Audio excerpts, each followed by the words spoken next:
వాళ్ళ తాతగారు వచ్చి పిలిచినా రానన్నాడమ్మా.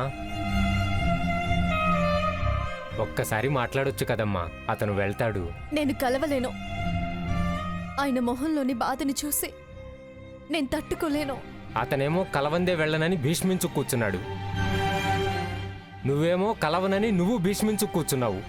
నాకేం అర్థం కావటం లేదమ్మా. సారీ రఘు, నన్ను క్షమించు.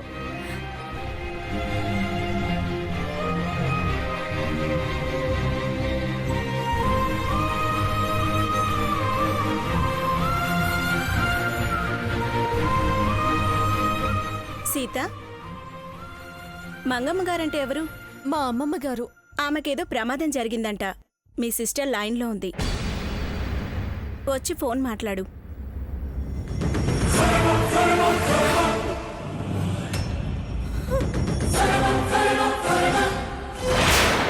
హలో స్వర్ణ, స్వర్ణ అమ్మమ్మ గారికి ఎలా ఉంది?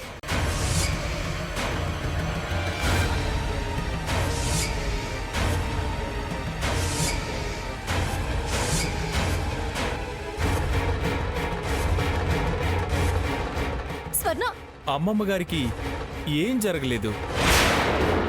నేను స్వర్ణనే కాదు, నువ్వా? నేరం నేనే చేశానని నీ మీద వేసుకొని జైలుకొచ్చి కూర్చుంటే మరిదిని రక్షించుకోవచ్చు అనుకున్నావా? అది నీ భ్రమ. నేనుగా ఒప్పుకున్నాక భ్రమ ఎలా అవుతుంది? నేను జైలుకి వచ్చిందే సాకేత్ని రక్షించుకోవడానికి. నేనే హత్య చేశానని ఒప్పుకున్నాను. తనని నేను ఎలాగైనా రక్షించుకుంటాను. నెవర్. నువ్వు చెప్పేది అబద్ధమని సాక్ష్యాధారాలు నేను జడ్జి ముందుకు తెస్తా. నువ్వు ఎవరి ముందుకి ఏం తీసుకొచ్చినా చివరిగా గెలిచేది నేనే. సాక్ష్యాలు మారవు, వాటి విలువ వాటిదే. నీ గెలుపు తాత్కాలికం. మరో 48 గంటల్లో నువ్వు బయటికొచ్చేలా చేస్తా. అసలు ముద్దాయిని జైలుకి పంపిస్తా, ఉరికంబం ఎక్కిస్తా.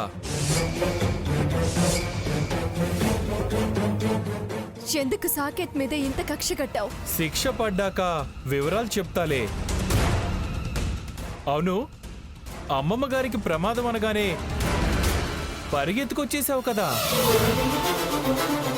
ఇలా నిన్ను పరుగులు పెట్టిస్తూనే నేను నా పని సాధించుకుంటా. మీ అమ్మమ్మకు ఇప్పటి వరకు ఏ ప్రమాదమూ జరగలేదు, కానీ అందర్నీ సాధిస్తా. ఎవ్వర్నీ వదలను.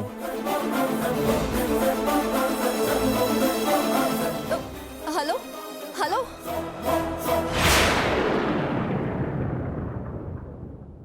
ఇంక వెళ్ళు.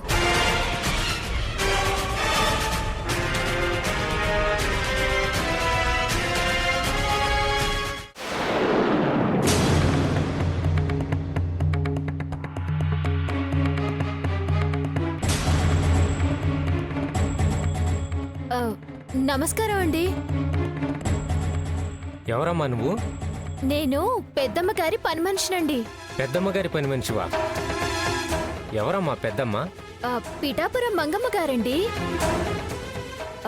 మరి వారి మనవరాలు గారు జైల్లో ఉన్నారు కదండి. ఇంటి భోజనం టిఫిన్లు పెట్టొచ్చని జడ్జి గారు ఆర్డర్ వేశారటండి. మా జడ్జి గారు ఈ కాగితం చూయించి ఈ టిఫిన్ ఇచ్చిరమ్మన్నారండి. ఇదిగోండి చూడండి కాగితం. సరే, లోపలికి పట్టుకెళ్ళు. నేనా? లోపలికా? నాకు జైలన్నా పోలీసులన్నా చాలా భయం అండి. ఇక్కడే పెట్టెళ్తాను, మళ్ళీ వచ్చి ఖాళీది తీసుకెళ్తాను. సరే సరే, అక్కడ వదిలి వెళ్ళు.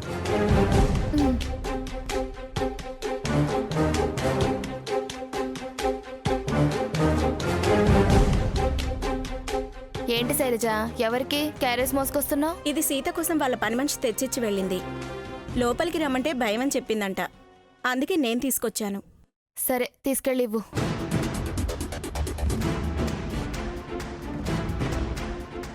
సీత, నీకు ఇంటి దగ్గర నుంచి క్యారేజ్ వచ్చింది.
ఏమండి ఈ క్యారేజ్ ఎవరు తీసుకొచ్చారు?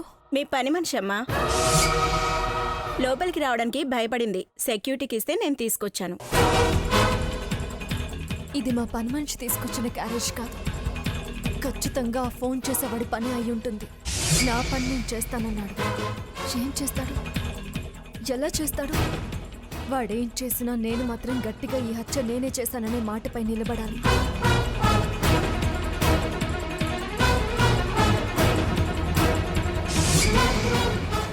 సాకేత్ గారు రాలేదేమని ఎంతోమంది అడిగారు. నేను రాలేకపోయినందుకు చాలా ఫీల్ అయ్యాను. మరి మీరేం చెప్పారు? మీరు బిజీ అని చెప్పాం సార్. ఆ డిసప్పాయింట్ నుంచి మీరు బయటపడాలనే ఇవాళ మీకోసం ఈ గ్రాండ్ పార్టీ అరేంజ్ చేశాం.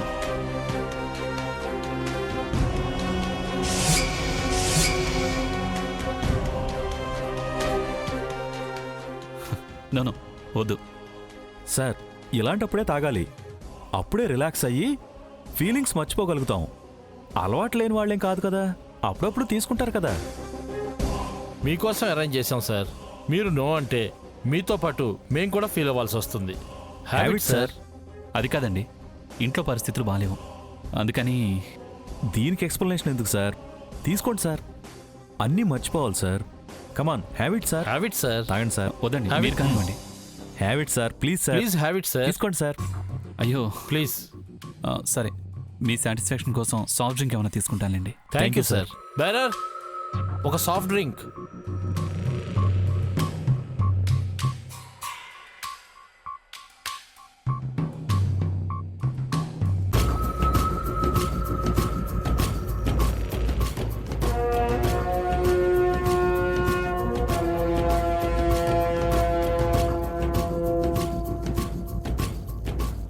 తీసుకోండి హ్యాబిట్ సార్.